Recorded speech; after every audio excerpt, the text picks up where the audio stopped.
60 day hard चलेगा, day number 36 है। तो आज मार्केट काफ़ी साइडवेज रही, जिसके अंदर ऑप्शंस बायर के, तो आज मार्केट ने स्पेशली वाटर लगा दी। तो मार्केट के अंदर अगर आप डेली चार्ट के ऊपर देखोगे तो निफ्टी बैंक निफ्टी ने आज कौन सी कैंडल बनाई है, तो उन्होंने इनसाइड कैंडल। तो आप कल मार्केट के अंदर एक अच्छा खासा मोमेंटम एक्सपेक्ट कर सकते हो। तो चलिए मैं आज आपको पहले डेली एनालिसिस बता देता हूँ कि आज मेरा कौन सा ट्रेड कहाँ पर बना, कैसे कैसे मैंने ट्रेड लिए, उन ट्रेड के पीछे की क्या साइकोलॉजी थी। उसके बाद मैं आपको कल के लिए एनालिसिस बता दूंगा कि कल आपको कैसे कैसे कौन कौन सा ट्रेड लेना चाहिए। तो first of all market gap down खुलती है और फर्स्ट कैंडल ही मार्केट की 5 मिनट की ऑलमोस्ट 200 पॉइंट की हो जाती है। और मार्केट के अंदर जो ये स्पॉट होता है पिछली दिन का, वहाँ पर मार्केट पहले 5 मिनट के अंदर आ जाती है। तो जो मेरा सेलिंग साइड का व्यू होता है वो तो पहले 5 मिनट के अंदर ही ख़त्म कर देती है मार्केट। तो उसके बाद आप ध्यान से देखिए तो मार्केट यहाँ पर ही कंसोलिडेट करती है। और ये वाला मार्केट कौन सा पैटर्न बना रही है, ये है डब्ल्यू पैटर्न। तो आपको पता ही होगा कि जैसे डब्ल्यू पैटर्न का ब्रेकआउट होता है, मैं क्या वेट करता हूँ, एक पुल बैक का। और इस डब्ल्यू पैटर्न का मैं हमेशा टारगेट क्या रखता हूँ, डे आई का। तो मार्केट जैसे ही इस डब्ल्यू पैटर्न का ब्रेकआउट देती है और अगली 2 कैंडल के अंदर मार्केट अपना डे आई अचीव कर लिया, तो ये ट्रेड के अंदर भी मार्केट मेरे को कोई भी एंट्री नहीं देती है। उसके बाद मार्केट वापस अपने डे आई से रिजेक्शन लेके फिर से मार्केट नीचे आ जाती है और यहाँ पर एक छोटी सी रेंज के अंदर कंसोलिडेट करने लग जाती है। और जैसे ही मार्केट अपने इस रेंज के नीचे एक कैंडल क्लोज कर देती है, तो मेरे को वापस पता चल जाता है कि मार्केट के अंदर एक छोटा मोटा सेलिंग प्रेशर आने वाला है, जिसका टारगेट मैं ऑलमोस्ट अपना डे लो रखता हूँ। तो जैसे ही मार्केट के अंदर जो ये रेड कैंडल है यहाँ पर क्लोज हो जाती है, उसके बाद मैं क्या वेट करता हूँ, एक हमेशा एक पुल बैक कैंडल का। उससे नेक्स्ट कैंडल ही एक पुल बैक कैंडल आ जाती है। तो ऑप्शन चार्ट के ऊपर मैं इस पुल बैक कैंडल के हाई के ऊपर पुट साइड के अंदर एंट्री प्लान कर देता हूँ। तो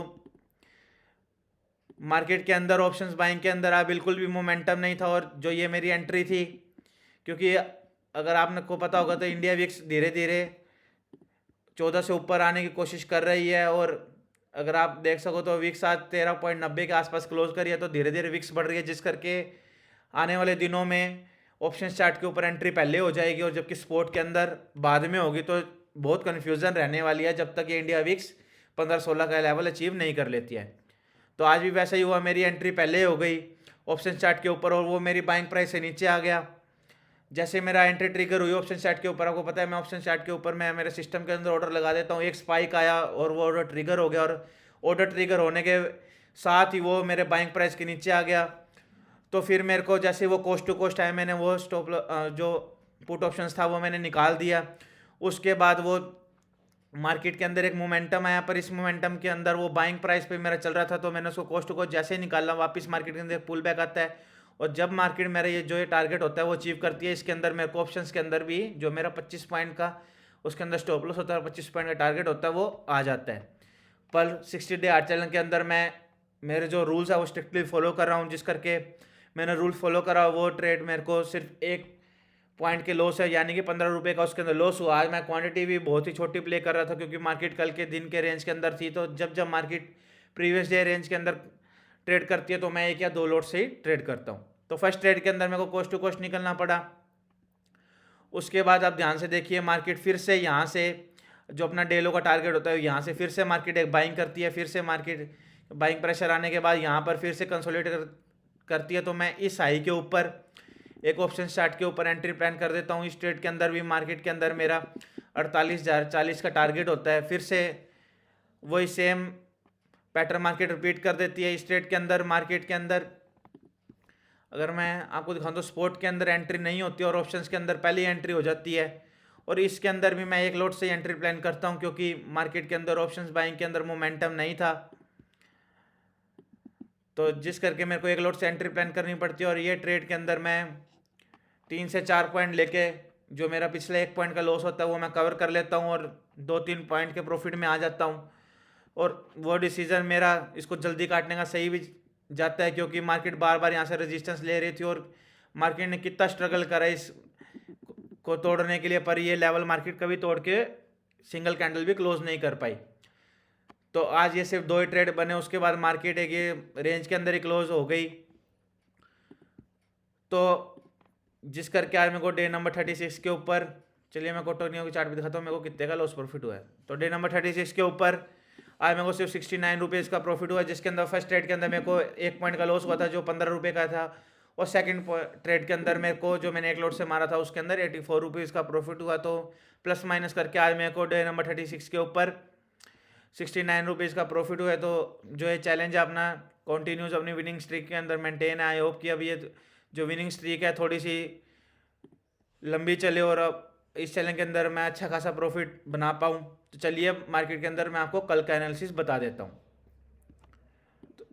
तो जैसे ही आप लोगों को पता ही है कि मार्केट के अंदर एक स्ट्रॉन्ग बुल रन के अंदर मार्केट है, तो मार्केट के अंदर बायर हर स्पॉट के ऊपर प्रेजेंट है। तो आप देख सकते हैं कि मार्केट के अंदर जो प्रीवियस डे का स्विंग था, मार्केट यहाँ पर कितना कंसोलिडेट करती है। मार्केट फर्स्ट टाइम आती है, यहाँ पर स्पॉट बन जाता है, फिर से एक बाउंस आता है, मार्केट फिर से यहाँ पर आती है, फिर से बाउंस लेती है, और डे एंड के आसपास मार्केट अपने ऑलमोस्ट स्विंग के पास ही अपनी क्लोजिंग देती है।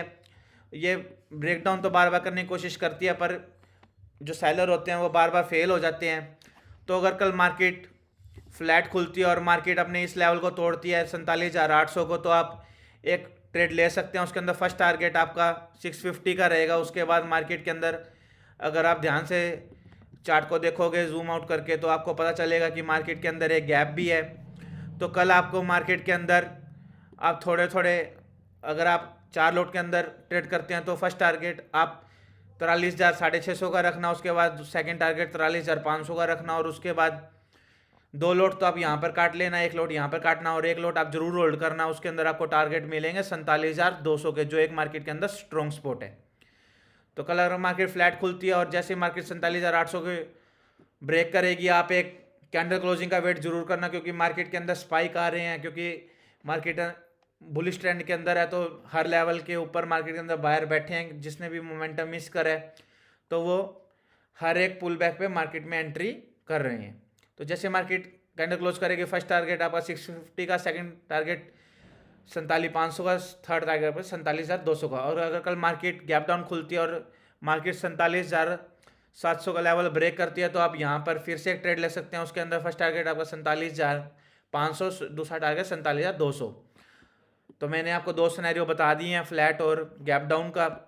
और अगर कल मार्केट गैप अप खुलती है, तो जो भी लोग आज यहाँ पर अपनी BTST पोजीशन सेल साइड के अंदर बना के गए हैं, क्योंकि मार्केट के अंदर आप देख सकते हैं मार्केट ने ऑलमोस्ट अपने लास्ट स्विंग से नीचे क्लोजिंग दे दी थी, पर स्विंग से ऊपर ही क्लोजिंग आई है जो रजिस्टर्ड प्राइस था। और अगर कल मार्केट 48,000 के ऊपर जाती है, तो जो ये सेलर है उनको अपना स्टॉप लॉस काटना पड़ेगा। तो यहाँ पर एक शॉर्ट कवरिंग का मूव आप एक्सपेक्ट कर सकते हैं। उसके अंदर फर्स्ट टारगेट आपका आज का हाई रहेगा 70-80 पॉइंट का मूव। और कल मार्केट अगर 48,200 निकालते हैं, यहाँ पर इसको कंसोलिडेट करना बहुत ज़रूरी है, क्योंकि फिर जो यहाँ पर सेलर आज और कल जो BTST पोजीशन लेंगे, जैसे इनके स्टॉप लॉस कटेंगे, तो आपको एक 48,500 का टारगेट देखने को मिलेगा। तो मैंने आपको तीनों केस बता दिए हैं, गैप अप, गैप डाउन और फ्लैट के अंदर आपको क्या करना है। तो अगर आप लोगों को चैलेंज की सीरीज़ पसंद आ रही है और मेरा डेली एनालिसिस पसंद आ रहा है, तो आप इस वीडियो को लाइक कर सकते हैं, दोस्तों शेयर भी कर सकते हैं। और अगर आप लोगों को कोई भी डाउट है तो आप इस वीडियो के नीचे मेरे को कमेंट करके पूछ सकते हैं, मैं आप लोगों का डाउट अच्छी तरह क्लियर कर दूंगा। और अगर आपने चैनल को सब्सक्राइब नहीं करा तो आप इस चैनल को जरूर सब्सक्राइब कर लेना, और घंटे का ऑप्शन भी दबा लेना, ताकि आपको टाइम टू टाइम नोटिफिकेशन आ जाएगा मैं जैसे मेरी वीडियो लाइव होती है। Thank you.